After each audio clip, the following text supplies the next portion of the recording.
yellow because we use those next year. But we'll just vote by hand. And the winner, as announced earlier, will win $202.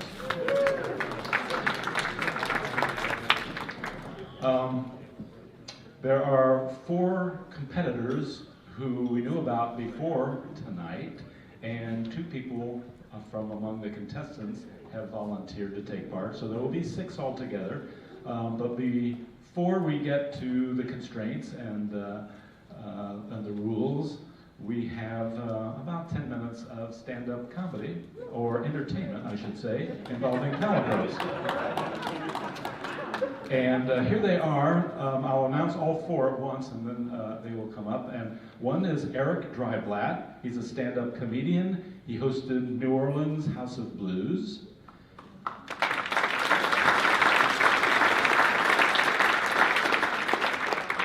Jim Beloff, known to his friends as Jumpin' Jim. And he is author of the book, One's Reverses Reverse, no? Douglas Fink, he has participated in all previous Palindrome championships here. He won the 2021 Semis Award, that's S-Y-M-M-Y-S, the Semis. So he won the Semis Award for Illustrated Palindrome last year, best one. And he's also creator of the classic palindrome Lisa Bonet Ain't No Basil, which won a Games Magazine competition back in the day.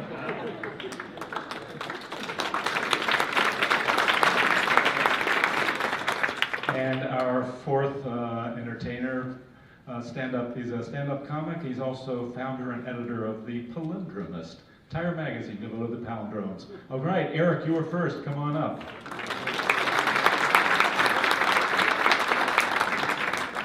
Hey, everybody. Thanks so much. Give it up for Will, everybody. That's great. So excited to be here. My gosh. I'm excited to be here because I really need that $202. That's really what it is for me. I'm excited to be here. This is a palindrome contest, so I am going to say what I just said at the end before I leave. So that's part of it. I do want to give you guys a little bit of life advice. This is something that you can take with you, take home. You can wish somebody a happy belated birthday any day. 364 days of the year, you can do that. It works. I like to be in places like this. I love animals. That's one of my favorite things. I don't super like when animals have people names, though. I think it's kind of freaky. Like, the only thing freakier to me than an animal with a person name is like a person with an animal name, right? So I'm not going to mess with a guy named... I'm not going to be happy if I meet a dog named Michael, you know? But I'm not going to mess with a guy named Fluffy, okay? That guy is... He's confident. He knows what he's doing. I like movies, too. I like The Wizard of Oz. I think that's a pretty good movie. Do you guys think that in the middle of The Wizard of Oz, when the Wicked Witch of the West is like, "Fly, my pretties," that one of the flying monkeys was just like, "Oh."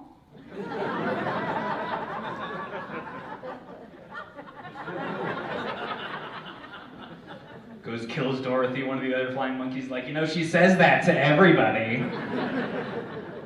Cigarette, I don't know. I am excited to be here. I got myself some sweet meats, some street meats today. I got a hot dog from a cart. Anybody else like some street meats? Yeah, there we go. Some sausage enthusiasts along with crossword enthusiasts. Love it. It's a good Venn diagram.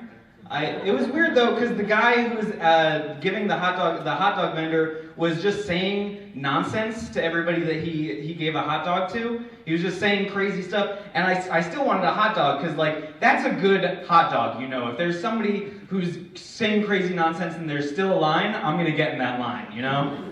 And I was in the line, and it's moving, and he's saying crazy things to every customer, and I had to come up with a strategy, you know? And so my strategy was, whatever he says, I'm just gonna say, "Man, I love hot dogs."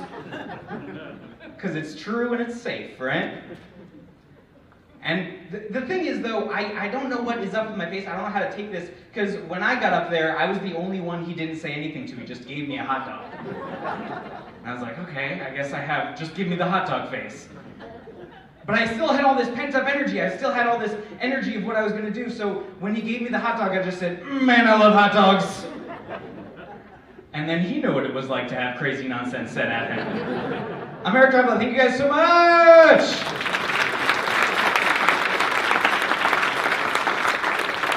I'm going to bring up your next person. He's so fantastic. Make some noise, everybody. He's going to play a fantastic song for you. Everybody make some noise for Jim Bellum, everybody!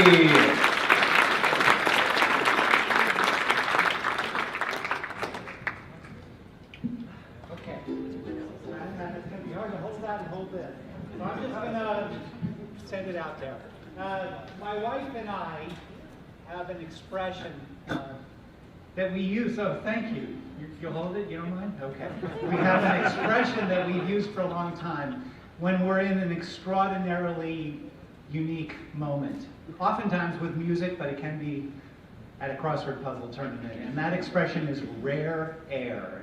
And I think it's really particularly poignant now when we've just been able to gather together again in the same air. So here's a song that I wrote about rare. The music and the moment, that magic atmosphere, a mood that's so elusive, and yet what have we here? Rare air, rare air, we must be in rare air. Everyone is feeling wow.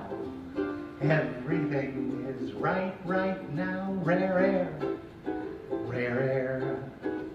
can happen anywhere. It can come out of the blue. Nice to share rare air with you. Suddenly your spirit's soaring. You wish it could go on and on, but then it's gone, a brief phenomenon, back to breathing oxygen, till the air is rare again. Suddenly your spirit's soaring. You wish it could go on and on and on and on and on, but then it's gone, a brief phenomenon, back to breathing oxygen, till the air is rare again. How nice to share rare air.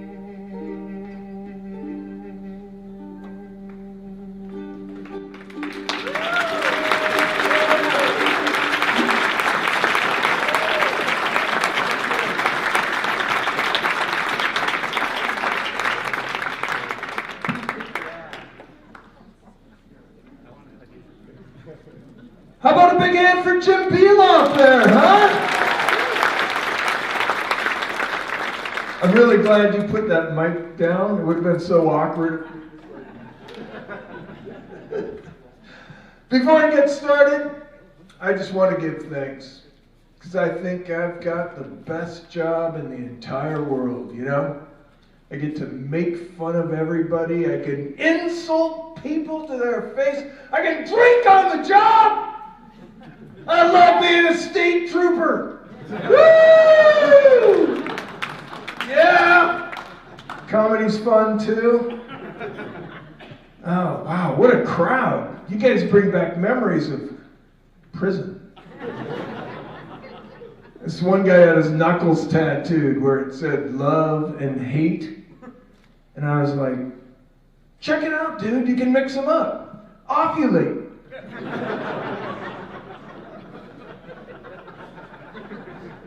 He just punched me in the throat with love. It's great to have a crowd that actually knows what palindromes are. Thank you very much. Yeah. It took me 12 years of comedy to figure out how to make a joke about palindromes work on stage. Because people are drinking, it's the end of the week or whatever, and they just don't know what you're talking about, so I have to explain, you know. And especially because I, frankly, would sometimes use this to try to impress women. Okay? So I clearly have to explain, like, you know, palindromes, words and sentences are the same backwards and forwards. And she would go, huh?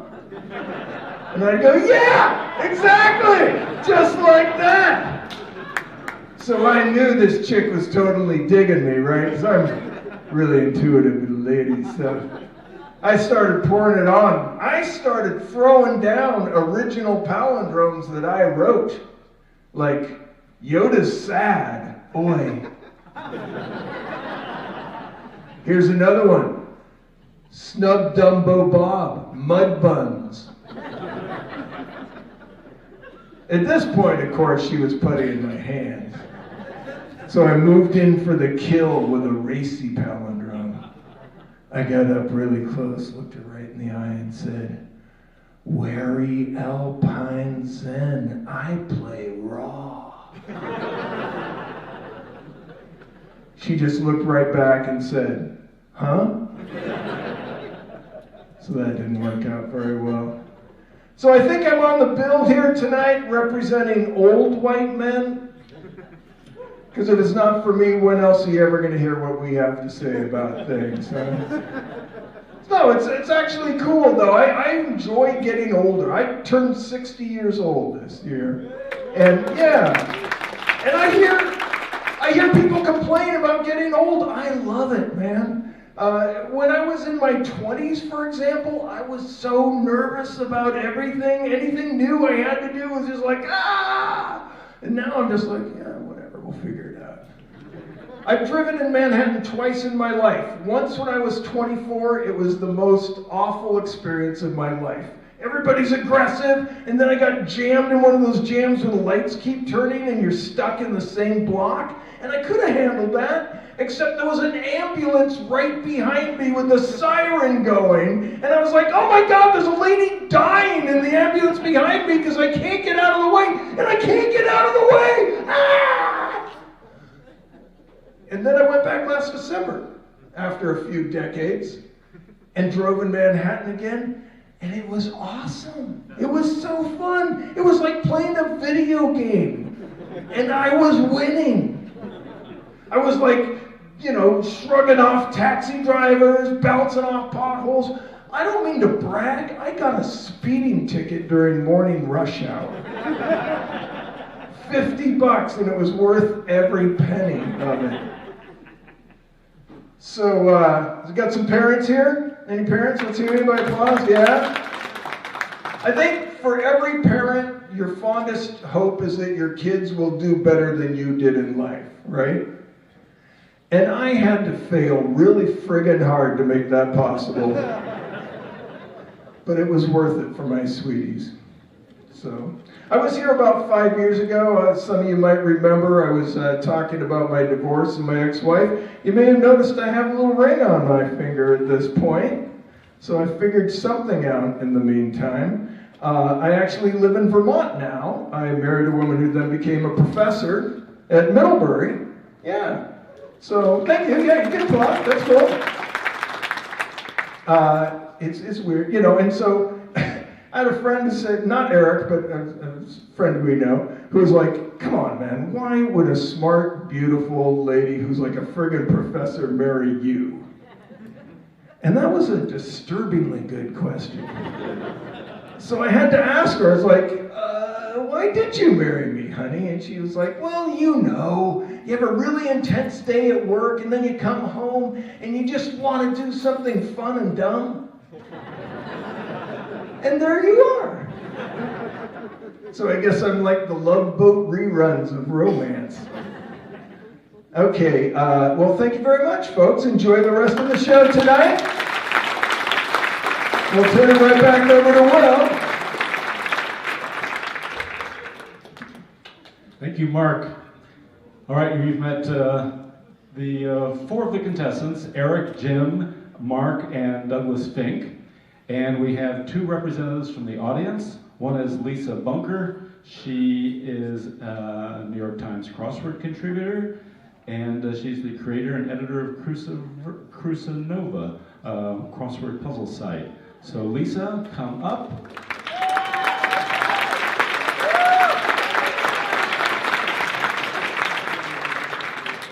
And also from the audience is Dan Chavison.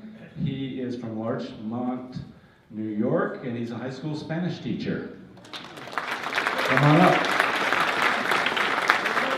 Okay, and you four guys, we have 6 contestants.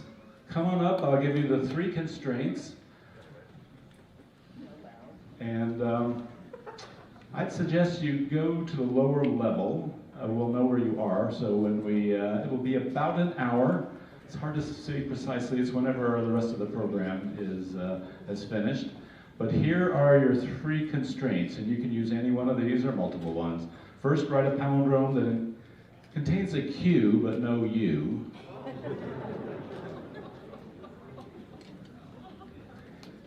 Your second option is to include a reduplicative word. That's something like can, I, ding dong. You can use any reduplicative word. Can, and I, since they directly repeat the haves, that's called, I think it's a first order reduplicative. And ding dong, which just changes the vowel, that's second order. You can use either one of those types. And your third constraint, if you like, anything about crosswords or other puzzles. The only other rule is your palindrome must be new and original. And I think we'll check your palindromes before you come back to make sure they don't appear anywhere online. That will be a proof that they're new and original. Okay, you got it. Is that one or multiple, or what are the rules in terms of how many? Is it our best, or? I'd say one best. What do you think, Mark? Well, certainly not more than 3. Okay. One best, and also we can use one rule only, or 2 or 3, or any combination. If you did all 3 on one palindrome... Well, that would be crazy, yeah. That would be crazy.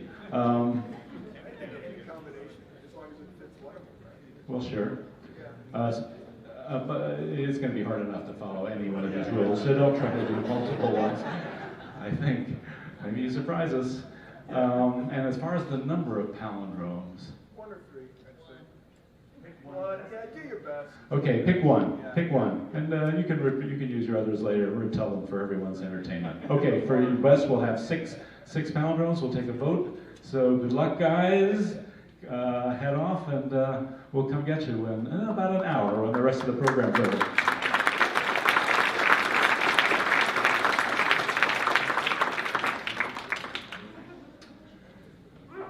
Now we are up to Fact or Fake by the guy who is celebrating his 40th anniversary of winning this competition and has gone on to an illustrious career in puzzles as a crossword editor of Newsday newspaper, and which is now syndicated all over the country. Wow.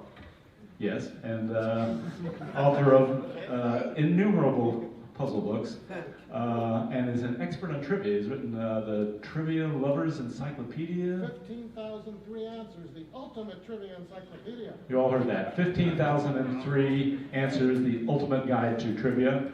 Expert on trivia, and so Stan, come on up and explain the rules of fact or fake. Thank you, Will. Without whom, ... of course. First, we need a couple of judges who will be happy to distribute the yes/no cards. All right, so here we go. Question number 1. Charles Goodyear III, the grandson of the inventor of vulcanized rubber, who founded the Goodyear Tire and Rubber Company in 1898, was a spy for the Union Army during the Civil War. Is that a fact or a fake? We got a bunch of Y's, we got a bunch of N's, and if any of you do my Saturday Stumper, you know I want to be mean, and I am mean now by making the first question fake. Those of you that have said fact, sit down. An explanation? Do you have the explanation of that? I made that up. Goodyear Tire and Rubber was founded in 1898. That part is true. It was named for the inventor. Obviously, that is true. Its founders had nothing to do with the Goodyear family, and whether there was a Charles Goodyear III, I don't know, but the timeline seemed right, and I just made up the Union Spot. Next slide, okay, you bunch of you weren't fooled, God bless you, but understand, they're going to be facts and they're going to be fakes. And so you are forewarned. Next question, please. On the 1960s sitcom, each question will be nothing like the one that's come before, a wide variety of material. And as you've already seen, perhaps a little knowledge might be a dangerous thing to succeed in this game. In the 1960s sitcom, The Munsters, Grandpa's last name was Dracula. Is that a fact or is that a fake?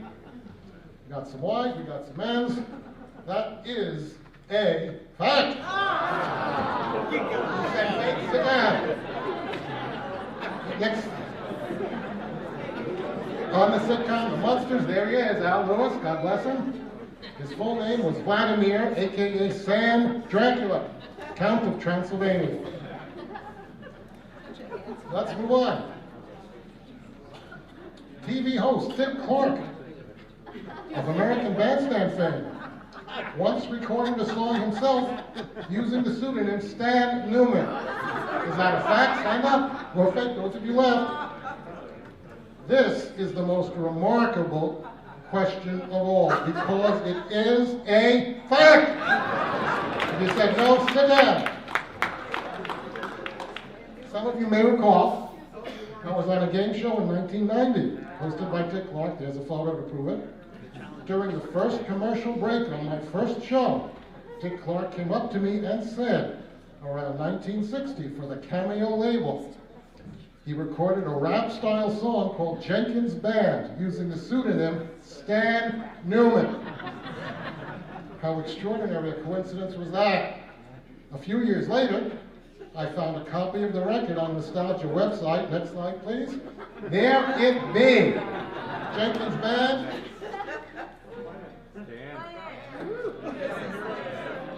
And there's still a few of you left. This is good. Let's move on. And I did listen to it, by the way. It's Dick Clark talking. He couldn't sing, and there was an instrumental accompaniment. Of something completely different. The first name that most U.S. presidents were born with was John. Why, if you think that's a fact, and if you think that's a fake? There were some N's, in fact, mostly N's. Oh, maybe that's one you knew. That's good. That is, in fact, a fake. There have been 5 U.S. presidents with the first name of John, but 6 with the first name of anybody? James is correct. Madison, Madison, Monroe, Polk, Buchanan, Garfield, and Carter. Should be a comma after. Thank you, Mr. Editor. Everybody needs editors, need editors, absolutely. Moving along, completely different. Next question. The Spirit of St. Louis. By the way, how many people are left? Very important when we get to 5. Okay. Yeah, let's thank you. We're gonna, because it's going so quickly, thanks to my fake questions. We will go to one. We don't have a big stack of puzzle books. Well, I say big. I think it's pretty heavy. To the one person left standing. Spirit of St. Louis, the airplane in which Charles Lindbergh made the first solo crossing of the Atlantic in 1927. It's all true to that point. You know that, right? Was named for the city where the plane was built. Is that a fact or a fake? It is, in fact, a fake. If you knew this, good for you, but I didn't. I looked it up one day. And the Spirit of St. Louis was built in San Diego. Lindbergh named his plane for the home of where his money came from. Next, Dartmouth College. Any of you Dartmouth graduates? Still standing? Oh, maybe you're going to know this. Can't help that. Dartmouth College, the Ivy League school in Hanover, New Hampshire. That's true up to this point, right? Was founded in 1769. It's still true to that point.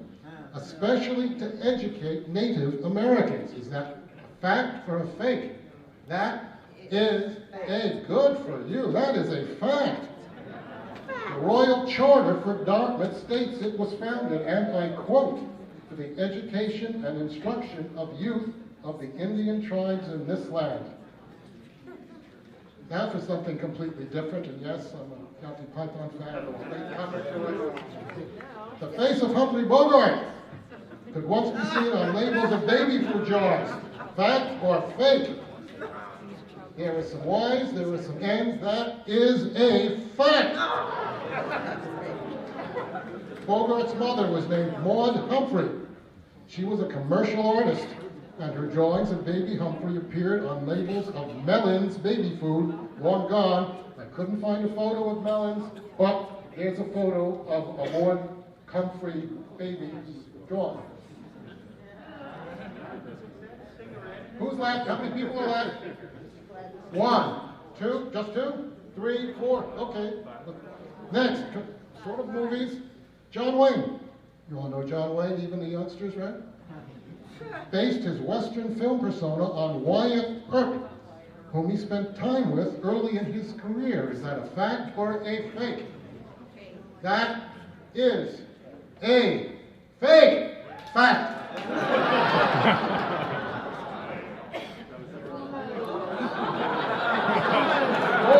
Anybody left?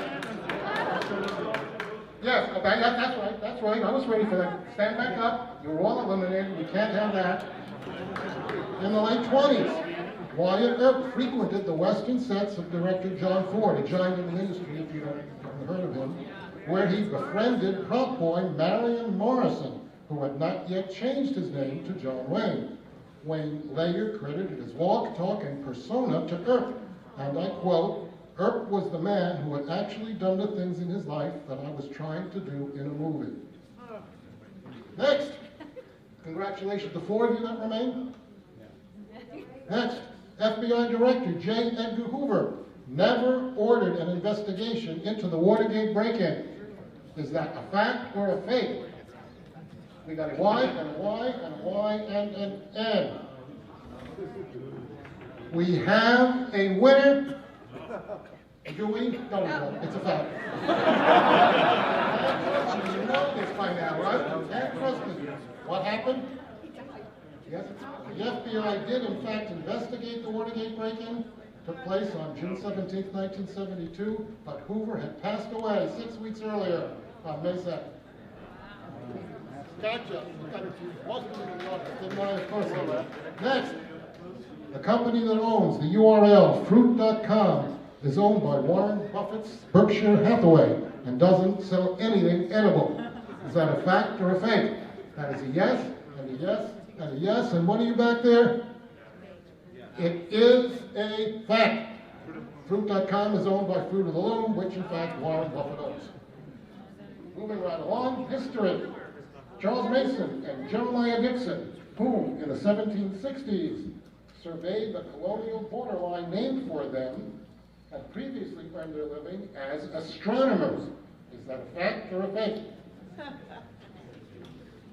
It's a yes, and a yes, and an N, and a Y. That is a fact. Look it up. Moving right along. Are we having fun? I hope so. It's taken me all my life to accumulate this stuff, okay? The last page of the 1970s best-selling trivia book, The Book of Lists, has a photo of former heavyweight boxing champ Sonny Liston. Is that a fact or a fake? No. Yes. Can't see it. Yes. That is a fake. That's one that I subtly changed. On the last page of the Book of Lists, you will find that photo of composer Franz Liszt. Is there a winner?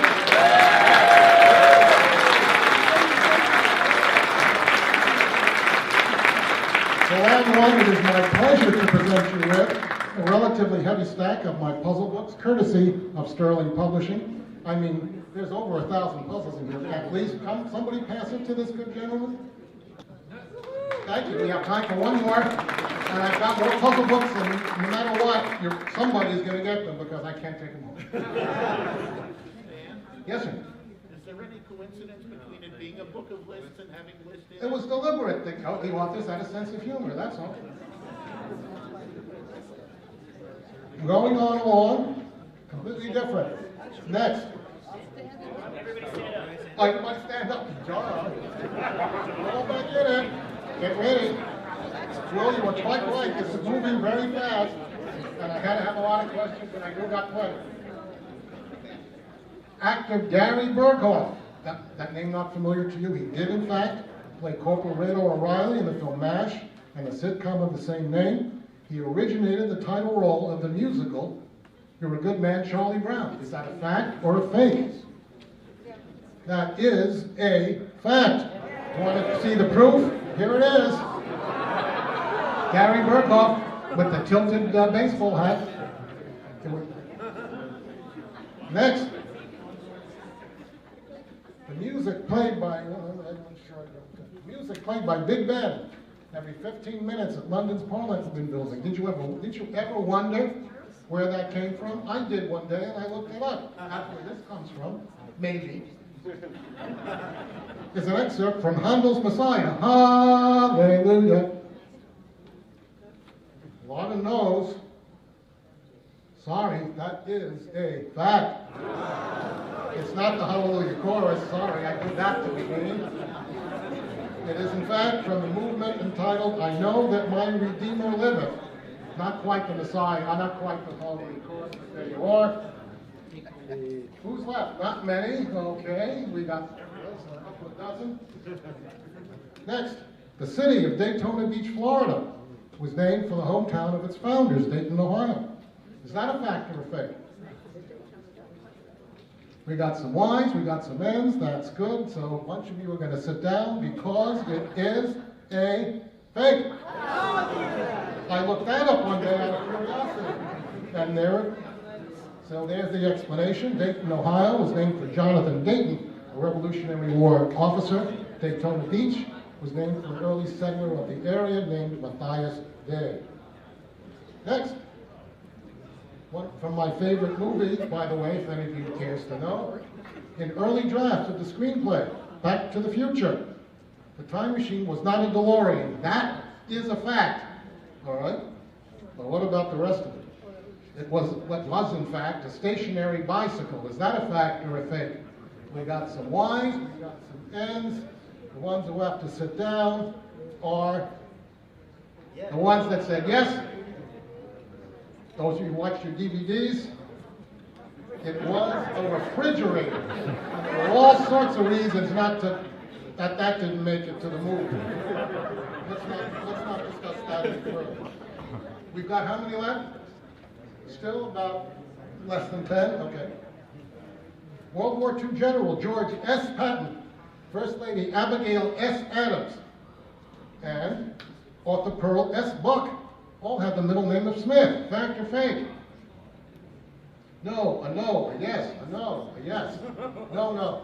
Well, 2/3 right, however, makes it a fake. Patton's middle name was Smith, his mother's maiden name. Abigail's middle name was Smith, that was her maiden name. Miss Buck's middle name was Seidenstricker, and there it is. You can see why she didn't use it. Who's left? We got about half a dozen. Let's go.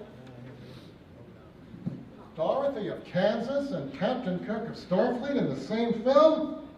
Well, if you believe this, it happened toward the end of Judy Garland's career and toward the start of William Shatner's. They even had a scene together in that film.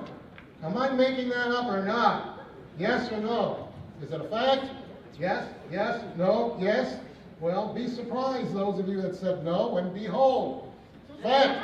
Not only behold that. Captain Kirk swearing in Dorothy in the film 1961 Judgment at Nuremberg. How about that? Boy, was I surprised when I found that out. 6 people left. I did front load some of my favorites on purpose. I wanted to be sure we got to them. This next one, well, let me not give you any hints.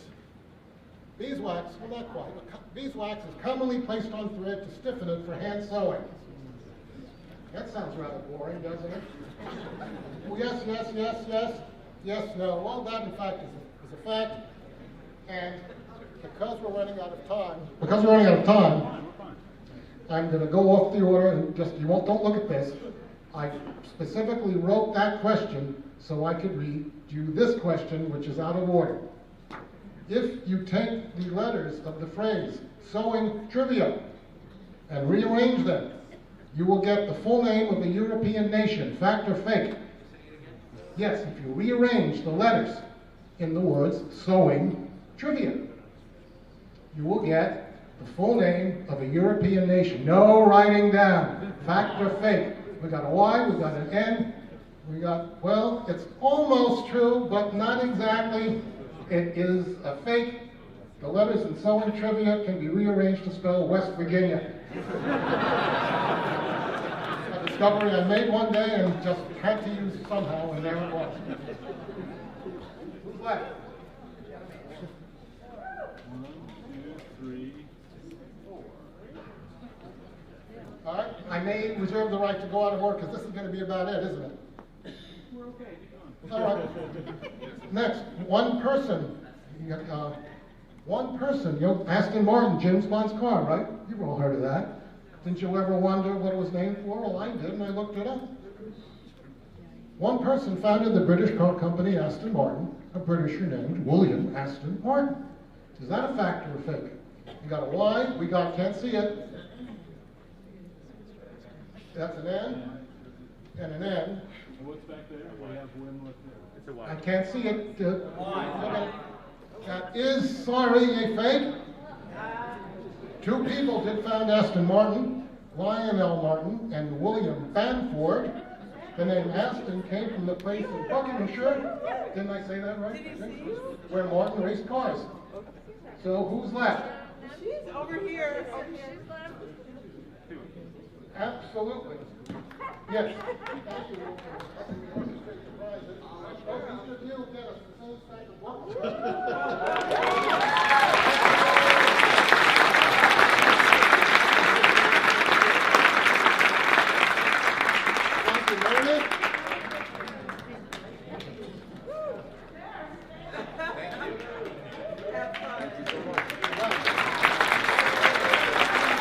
Because I thought we were going to do 5 people, I have 2 more stacks of books. 2 like the ones that I just awarded, and the grand prize winner was supposed to get this Easton Press edition, Guilt of my million-word crossword dictionary. One of the 200 books Will didn't mention of mine. ... So the person who comes out ahead with this is going to get all of it, or maybe 2, depending. And so here we go. Stand again, if you please. And by the way, Stan again was the pseudonym on my Saturday Supper today. So there we are. Did you ever wonder the name of the rooster mascot on Kellogg's cornflakes? I did. Since the 1950s, he's been called aptly Cornelius. Fact or fake? Well, next trip lies will treat it's a fact or fake. There's the proof. Cornelius the rooster. Next, one star on the Hollywood Walk of Fame is on a wall rather than a sidewalk.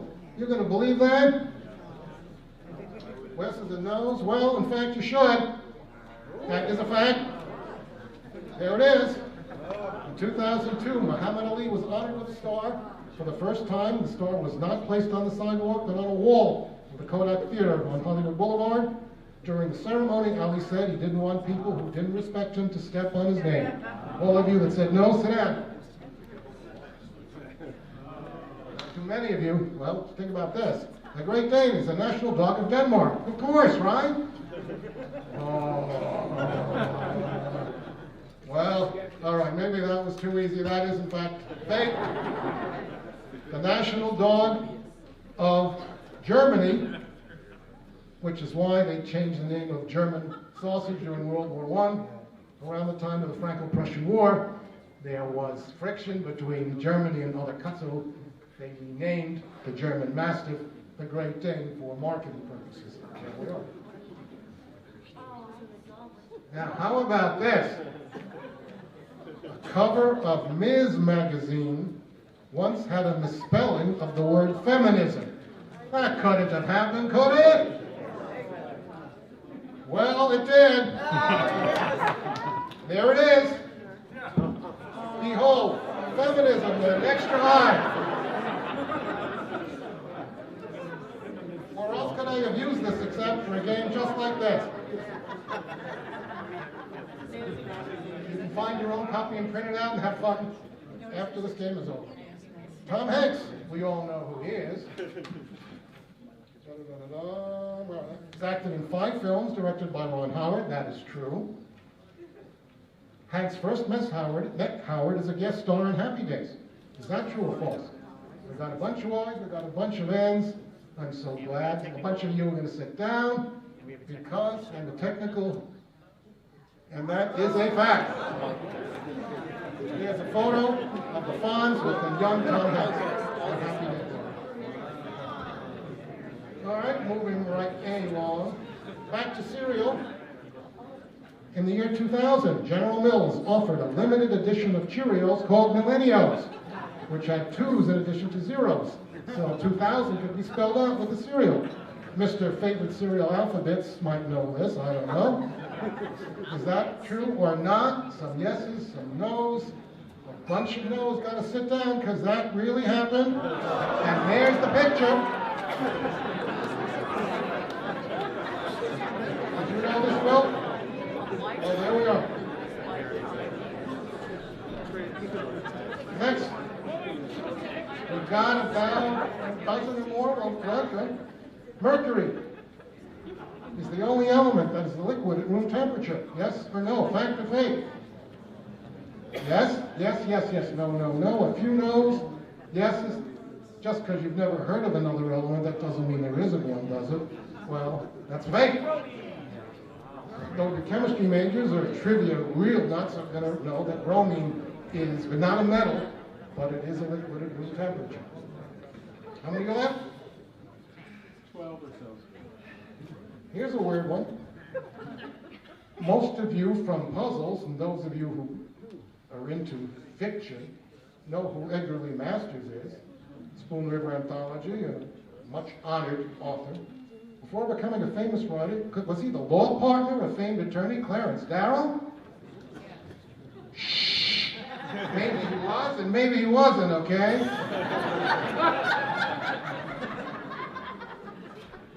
Is that a fact or a fake? That is a fact. That was one of the weirdest things that I ever came across. A bunch of people left, and from Edgar Lee Masters to Andy Griffith. Andy Griffith started out in show business as a monologist, meaning he delivered monologues. Right? And first, maybe he did, maybe he didn't. Right? He first gained national attention in the early 1950s before his TV career with a successful comedy recording on the subject of football. Fact or fake? All of you have put your signs up. That is a fact. Some of you, there it is. What it was football. You can find it on YouTube. Listen to it. It's hysterical. Country boy in his first football game, not really knowing what he was watching. Still less than 10. Next, please. Introduced to the public in 1947. A product called Wonder Bowl was the first machine that automatically replaced the pins for bowling alleys. Yes or no? Is it a fact or a fake? I see N's, I see N's, I see a lot of N's, I see at least one Y. Well, maybe I didn't write that well enough. That is a fake. What was Wonder Bowl? It was the first Tupperware product sold by Earl Tupper in 1947. There it is. And you all knew Mr. Tupper was Earl Tupper, right? If you didn't, I'm knowing a little more. The average male or female adult would have no difficulty lifting a cord of firewood. Yes, fact or fake? Well, I'll bet all of you have had to buy a cord of wood, because if you all said no, that is a fake, and if you don't believe it, there is a cord of firewood, 8 feet long, 4 feet wide, 4 feet wide, and it weighs well over 1 ton. I hope there's nobody here who will disagree with my statement. The Roman, now here's something, we all know Cupid and Eros and all of that, Crossword fans. You know, you cause love by shooting arrows. Did you know that the tips of Cupid's love arrows were covered with wine? Ooh, did I make that up or not? You say yes, there's some yeses and some no's. A few of you have to sit down. They were covered with something, but what they were covered with was gold. And did you know that Cupid had arrows with lead-covered tips, which caused the opposite of love to occur in its victims? You leave here knowing another little something you might use somewhere. All right? The traditional New Year's Eve party song, Auld Lang Syne, can be played on the piano using only the black keys. Yes or no? Yes and a no. And a yes and a yes and a no and a yes. Well, that is a fact. And any of you who have a keyboard, try it, and you can find a whole list of songs played in the pentatonic scale. I do know a little bit about music, so I can pronounce pentatonic correctly. And that's a fact. Free left. Here's another of my favorites, because it's something I never knew and I wanted to find out. Maybe. We all know what the Statue of Liberty looks like, crown, torch, etc. But have you ever considered there might be something at Lady Liberty's feet? The pictures that you're likely to see in TV commercials don't go anywhere near her feet. What's at her feet, in fact, maybe, are broken chains which symbolize freedom. Fact or fake? We got a no. We got a yes. We got a yes. And is that what we have? There's 3 yeses. And how many people are left? 3. It is a fact. And here is a photo that shows the broken chains at Lady Liberty's feet. How many people are left now? 3. Well, we need to eliminate one of you. In the nicest part. Well, we did that one already. Let's go on. Hold on. This. I will not know this. Here's something very different from everything else we've done tonight. Where is it? There it is. Children's novelist Beverly Cleary, some of you may have grown up reading her books, did write, no, she did write children's books. Maybe your kids read them, maybe you read them. Her honors included a National Book Award, a Newbery Medal, that's a fact. She created the Cleaver family for the series Leave It to Beaver as a variation of her surname. Look closely at Beverly Cleary, Cleaver. The character Theodore Beaver Cleaver, look at Beaver and look at Beverly. She created those as a variation of her first name. 2 no's and a yes. We got 2 no's and a yes. That's too bad. Because that's a fake. Here's a picture of Beverly Cleary. This is a remarkable coincidence. I thought when I was in elementary school that Beverly Cleary created Leave It to Beaver. It wasn't until I looked it up in my later years that I discovered it was a remarkable coincidence. She was hired to write 3 books about Beaver Cleaver and the Cleaver family. The producers who had created the Cleaver family hired Cleary to write the novels after the TV series first aired. They must have been aware of that coincidence, because under at the bottom of this Leave It to Beaver book, it has their names, based on the television series Leave It to Beaver, created by Joe Connolly and Bob Motion. And we have 1 person left? 2? Great! We need to be able to, before we end, one more moment. You have a playoff question that if we needed it. You come up, each of you are going to get a stack of books, but only one of you will go home with this. Come on, come on. A stack for Eric. I know you. And a stack for Jay. Now, don't go, just yet. Now, I need to find a way to give this book costs well over $100. Yeah, of course. All right, all the winners come up. Everybody's one step so far. No, what part is necessary?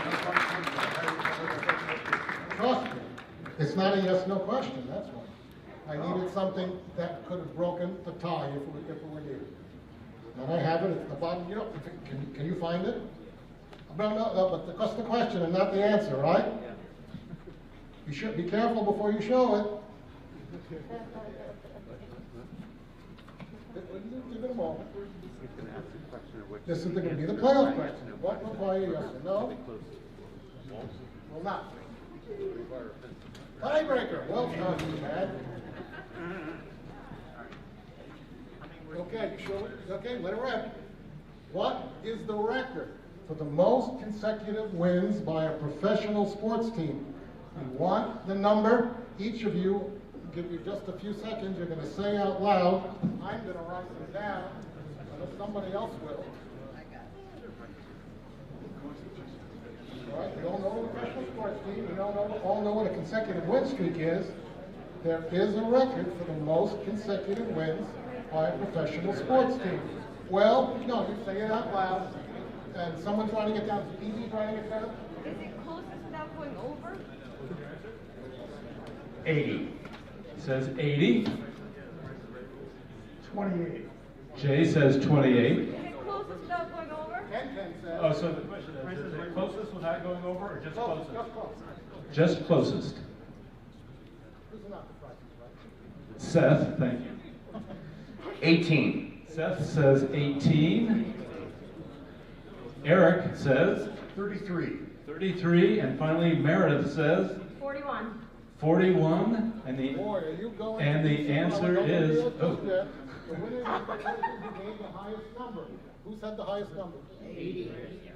80 isn't even 1% of the correct answer. The correct answer is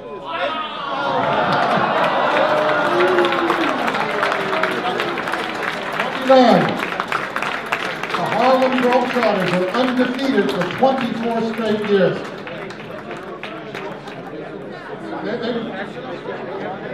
I forgot who beat them, but there it is. So I hope you've enjoyed the gift I have tried to present to you. With thanks to any of you that even have looked at one of my puzzles for the past 40 years. Thank you. let's have a big hand for Stan. I put back the yes or no's back, so I will go around and somebody, I, and anybody else. We'll collect the yes or no's. Game may appear again sometime. So first, what this is, it's the Merle Regal Award for Lifetime Achievement in Crossword Construction. This is the 6th time it's been awarded. The first honoree was Maura Jacobson, the late beloved Maura Jacobson. Also Manny Nasowski, Nancy Salomon, Mike Schenk, and Patrick Barry. And it's selected every year by a diverse panel of crossword constructors, editors, and bloggers. This year, this group selected Emily and Henry jointly to receive the award. And when I called them to tell them that they had been selected, Emily asked, "Can we decline?" And because they're quiet people, I guess, how to describe. They don't like the limelight. Every profile that you ever see of them, they never show their pictures. It's always the illustrations, and they hide their names in interesting ways. But I said, sorry, we are giving this award, and you better be here. Of course, Emily and Henry make all varieties of puzzles, but they're most famous for cryptic crosswords, especially variety cryptics. Those are the ones with bar-style grids and other fanciful diagrams where there is some extra element to solving. Emily and Henry were not the first to make cryptics in the US, but they are the most prolific cryptic constructors here and the most widely published. And Henry Picciotto and Joshua Kosman, who made the cryptics for the Nation magazine for years and now have their own independent website, they said about Emily and Henry that they set the parameters for cryptic crosswords in the United States. Their impact cannot be overestimated. And that is true.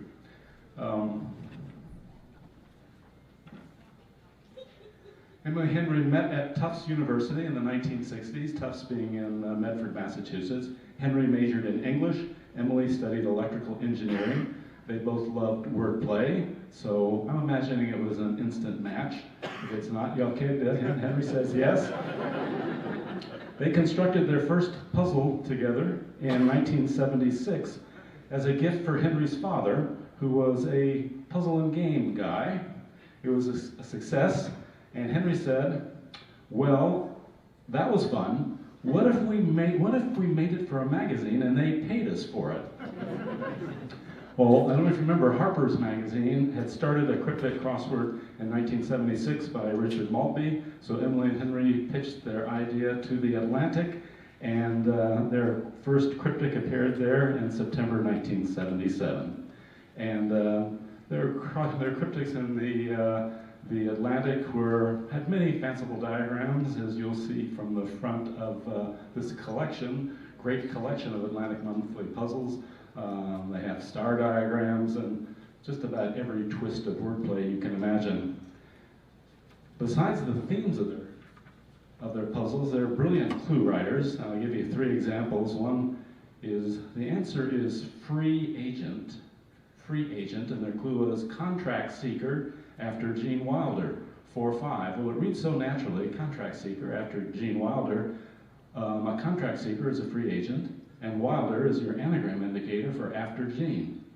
Brilliant clue. Second one was Sutra, S-U-T-R-A. Their clue was Hindu teaching us art in a new way. And in a new way is your anagram indicator for us art, and Hindu teaching is Sutra. And there are so many more, but I'll just do one more that showed their sense of humor. The answer was delaying, and their clue was in no hurry taking eggs back.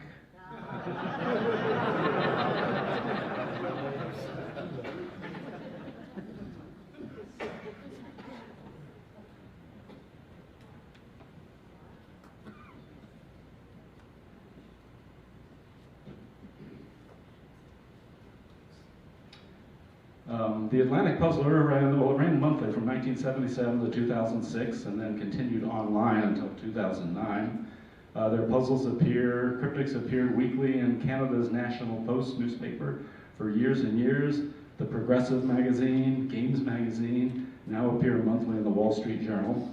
And Emily and Henry literally wrote the book on cryptic crosswords. And if you're interested in learning more about cryptics, this is your book to get, A Random House Guide to Cryptic Crosswords. Besides cryptics, Emily and Henry make all kinds of puzzles. They have made Sunday crosswords in the Boston Globe since 1980. Originally, they alternated with Henry Hook, the late Henry Hook. Now they alternate with Brendan Emmett Quigley. Last month, their 1,000th Sunday crossword appeared in the Boston Globe.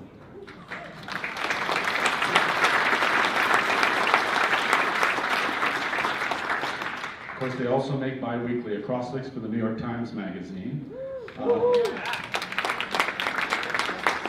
Novelty word games for in-flight magazines. They even used to do the "it pays to increase your word power" vocabulary quiz for Reader's Digest. In 2002, I asked Emily and Henry to make a crossword for this competition, and they're not the sorts of people who will do anything normal. Their Puzzle 5 was a story crossword called Animal Crackers. They weren't straight clues, they had a story full of puns, and you solved the answers by the context of the story. Of course, Dr. Phil, if he had been competing in 2002, would have been destroyed by this. The start of the puzzle's called Animal Crackers. The story started with a quote, "Well, you're 4 down, Well, you're 4 down, there'd be days like this, cracked the monkey with a wink of his 8 down. Well, the answers were marmoset and I. Well, your marmoset said there'd be days like this, cracked the monkey with a wink of his eye. And it ended, oh, said I, getting my revenge at last. They're having a 53 across, 40 down. And the answer is menagerie and trois. They're having a menagerie à trois. Yeah.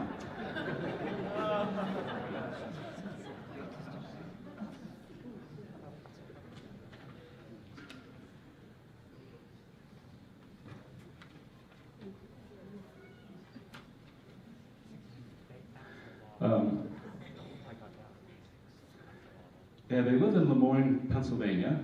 In their spare time, Emily loves rock climbing. You still do that? A little rock climbing. Together they coach softball team. You still do that? Oh, well, they used to, and they coach teams through heartbreaking season as bad as 3-17 and as exhilarating as 18-1.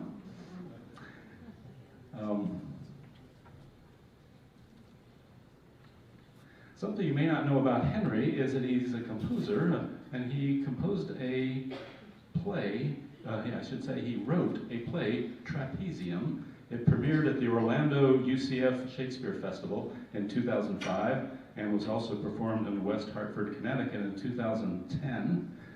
And it was a farce built on the idea of a love triangle, but that had a 4th character that gummed things up. So the story centered on a British legend of King Mark, who sent his nephew Tristan to bring back Mark's bride, Iseult. Is that how you pronounce it? Iseult? But in Henry's version, there was a clever serving maid who gets involved. And the whole play was written in iambic pentameter. And Henry points out, you can write natural English dialogue in iambic pentameter, like the sentences, "Hey, mister, do you want to hear a joke?" Or, "Excuse me, but you're standing on my foot." Those are examples of, you can take Shakespeare's rhythm and still write it in modern English. And this play they thought of as a mashup of Monty Python and Shakespeare, or maybe the Marx Brothers and Shakespeare. There was a rave review of this in the Orlando Sentinel, which said it's a tribute to both writer and actors that you barely notice the meter. You're too busy listening and laughing to care.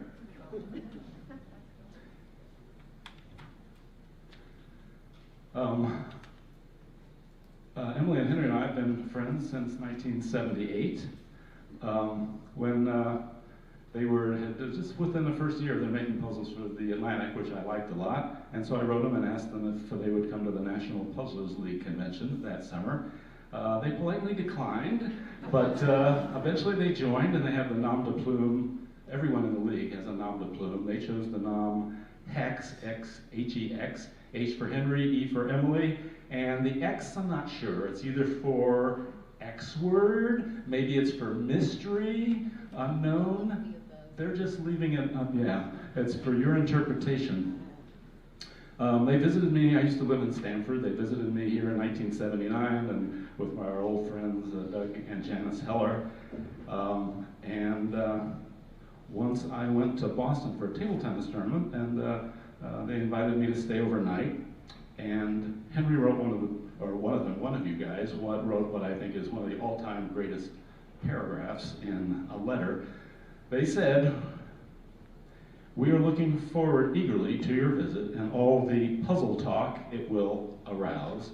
Whatever you may have heard from other sources, it is absolutely not true that an old sea captain went mad with horror and hanged himself in the guest room where you'll be sitting. Our neighbors are simply superstitious fools."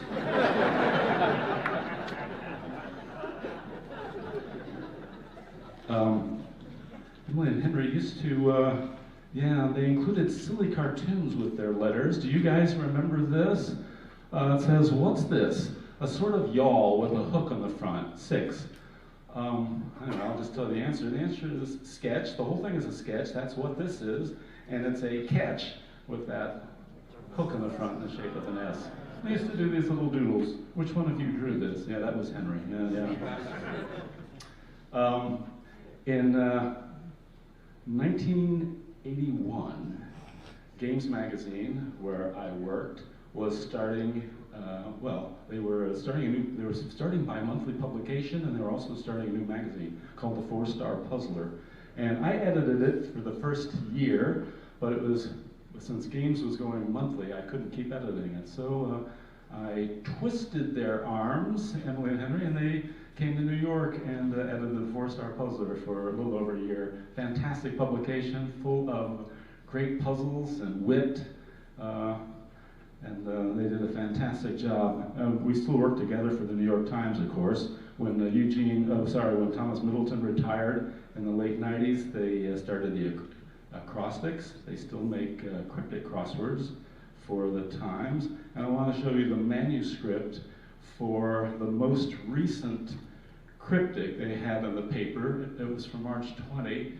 And this is their manuscript. I test solved the puzzle, as I always do with the cryptics. I solved 12 of the 14 acrosses with no downs. That gives me a sense of the ease of the puzzle. But what I want to show you is there is not a single editorial mark on this puzzle. Their clues were perfect as they were submitted. And I'll also, I mark little things I like. Check mark was a great clue. Exclamation point was a wow, and here was nice. They write perfect clues. What a joy. So, there we go. This is our honorees, Emily Cox and Henry Rothman.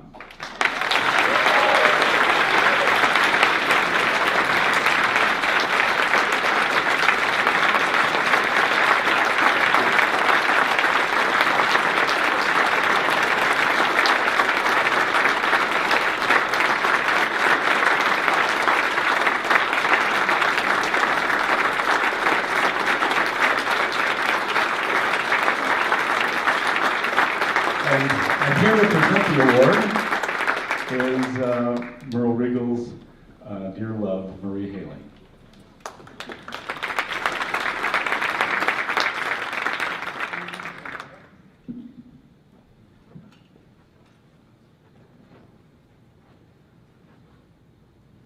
Yes, I'm happy to be here tonight, and these two people have been friends of Merle's for a very long time, going back to 1980. I met Merle in 1982, and he was talking about them, and eventually I got a chance to meet them, and it was just a delightful experience. The other thing that's really interesting about tonight's award is that I had conceived of, through a friend, we talked about what would be an ideal award that would kind of capture the spirit of Merle. Merle had a spirit in his puzzles, and it was a snow globe. We thought of sitting in the snow globe with letters and snow swirling around him. It seemed like the perfect kind of image that would be good for a puzzle maker.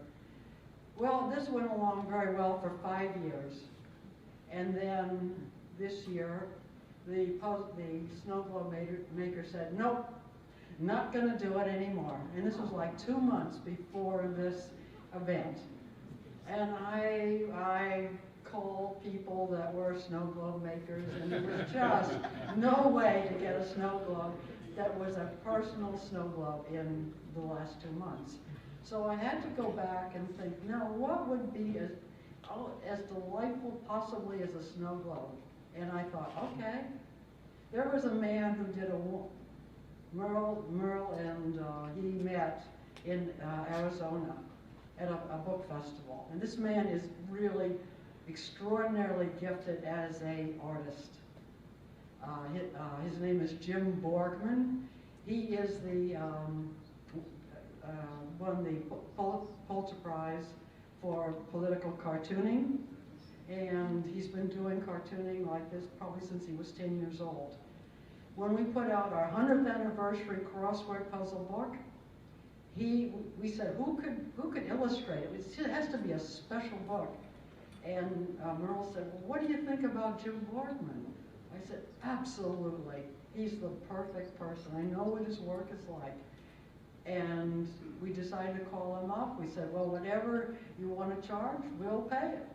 And he said, nothing. I'll just give you the artwork. And so we did the 100th anniversary Crossword puzzle book. And then when Merle passed away, he decided to do something really special. He decided to make up something that was kind of evocative of the snow globe that we had put together actually at Christmas time. It was a Christmas idea created by my art friend. And what it was this picture of Merle sitting in a chair. This is done by Jim Borgman, sitting in a chair with the books held around him, doing a crossword puzzle on his knee, wearing his tie that he always wore. And it was just, I thought, absolutely inspirational. And I decided this year, because the snow globe maker was not going to make another snow globe, that we would use this really iconic picture of Merle doing what he did the best, and just include Henry and Emily's name right here. For Emily Cox, Henry Rathbone, a Lifetime Achievement Award for Crossword Puzzle Construction. The memorial, of course, capital M, capital E, capital R, capital L, award. So he would be so happy. He's probably here somewhere, and I know he is really happy. Thank you.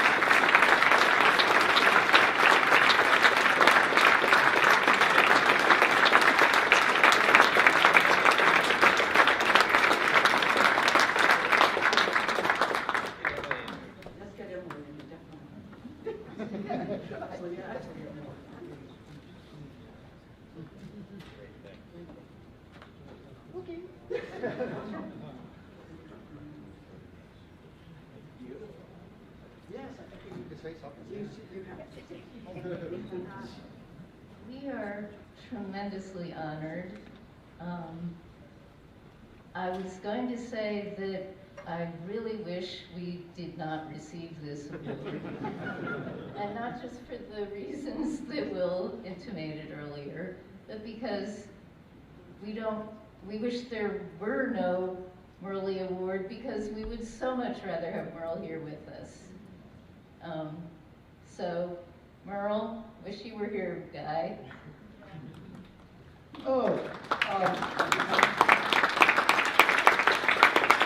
Hey, let's get serious about something.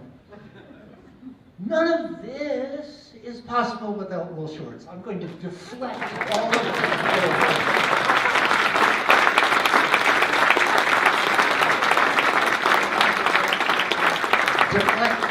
Deflect. But as he said, we met in the late 70s, and all of this feeling that there's a community around puzzledom, that we have these tournaments, that we had that film about wordplay, all of that goes to him, that he's hosted and engineered these tournaments for decades now, and I can't imagine there being this world without him, and that's really all I've got to say about it.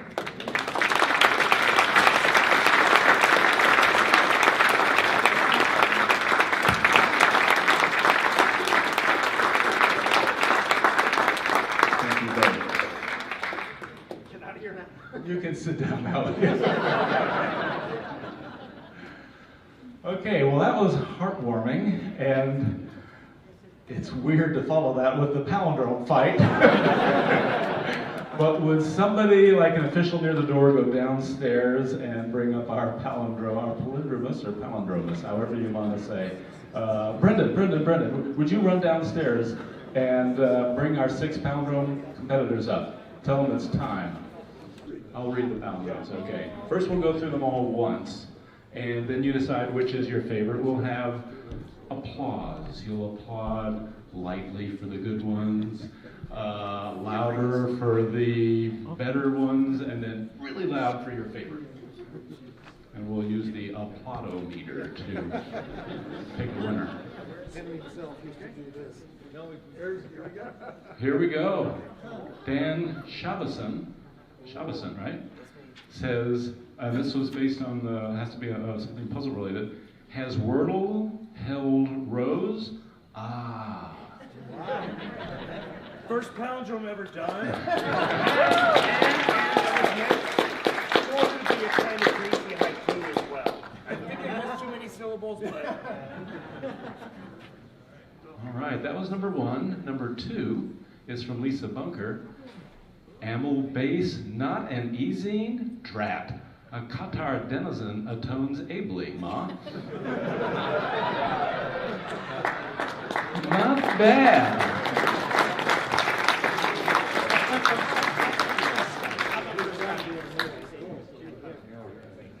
Next is Doug Fink. No par crisscross, orcs crap on. That is for the puzzle-related one. Yes? No, that's the Oh, crisscross. Sorry, though. That's for the reduplicative word. Yes.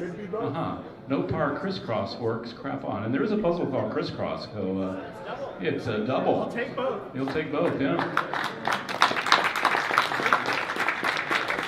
All right. Next is Jim. Is it Beloff or Beloff? Beloff. Jim Beloff. Spotty? No. Their crossword rose sorcery, to NYT tops.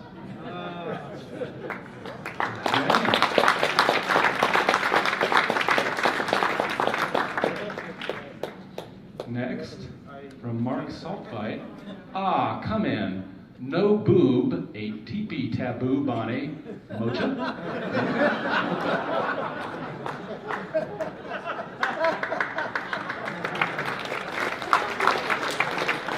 Notice that no one wanted to tackle that Q with no U palindrome. Oh, sorry. The first one. Yeah, gotcha.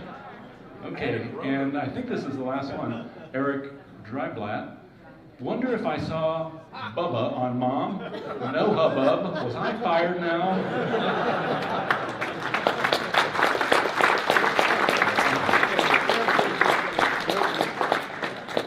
All right. I need to change mine. Because it wasn't a palindrome. Oh, whoa, there's a fault there? Yes, so can I hold up a replacement? I'll read it for you. Is there a sir? I'll just read it. In place of this, that doesn't work? No, there's no I in the other direction. There's no I in the other direction. Okay, so, forget that one from Doug Fink. We have worst intense ire, crossword rose, sorceries, net knits row. Yes? Once more. Worst intense ire, that's IRE, exclamation point. Crossword rose, sorceries, net knits row. Okay. All right. Oh, good job. There you go. Very nice. You got it. It's Without the apostrophe, but that's screw it up okay. again?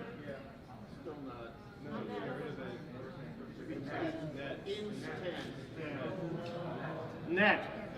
Yeah. I have net here. I see. And there's a net, it's NIT apostrophe, yes? Right. Is there an apostrophe there? Crossword, rose, sorcery, Rose. Oh, there's yeah, you got it. net. Okay. Yeah. So there we go. Exclamation mark instead of comma. All right. Does everybody have a favorite now? And we need a judging panel. Who wants to be in the judging panel? Someone near the front. Stan will be on the panel, and we need Evie. Will you be on the panel? We need 3, and Marie. Will you be on the panel? No. And Stu, you will be. You 3 will be in the judge. You're listening for the applause, and you'll be deciding. All right. We want the one winner out of these? We want one winner. Yeah. Because someone gets $202. Okay, let's hear number one again. Has Wordle held Rose? Ah.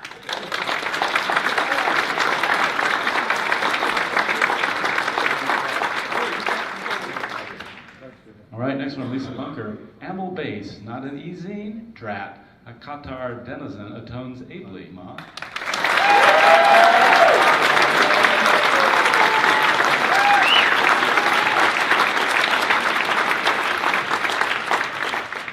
Next, from Doug Fink. Worst intense ire. Crossword rose sorceries, nets row.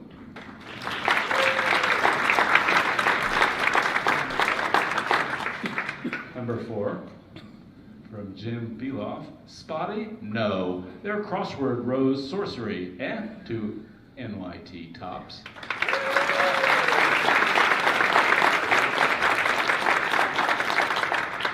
Number 5, from Mark Saltvide. Ah, come in. No boob, a teepee taboo, Bonnie. Mocha?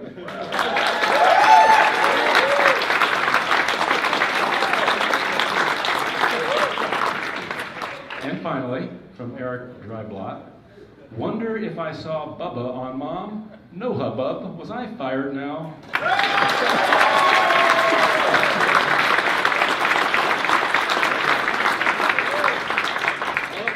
Clear, thanks to the decibel app. Oh, we actually have an applausometer here. Ronnie and the Boom is the winner, 100 decibels, beating out 90s and 85s. No, just a moment. Now, what if these people were applauding and the people in the back? Let's have a runoff among the top 3. There were 3 that got a... Number 2, number 4, number 5, number 6. Okay, let's have a runoff, and we won't use this because that gives unfair advantage to those sitting here. So it's 2, 5, and 6. We're having a runoff, and forget that device. You guys are listening to hear the loudest applause, okay? So number 2, again from Lisa Bunker, Amel base, not an ezine, drat. By Qatar denizen, atones ably, ma.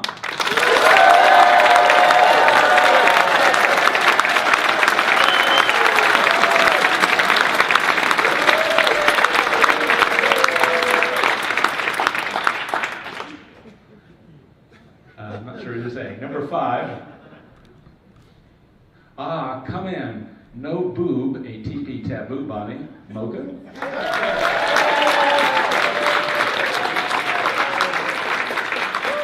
And let's hear number 6 again. Wonder if I saw Bubba on Mom? No hubbub. Was I fired now? I think we have a winner. It's number 2, Lisa Bunker.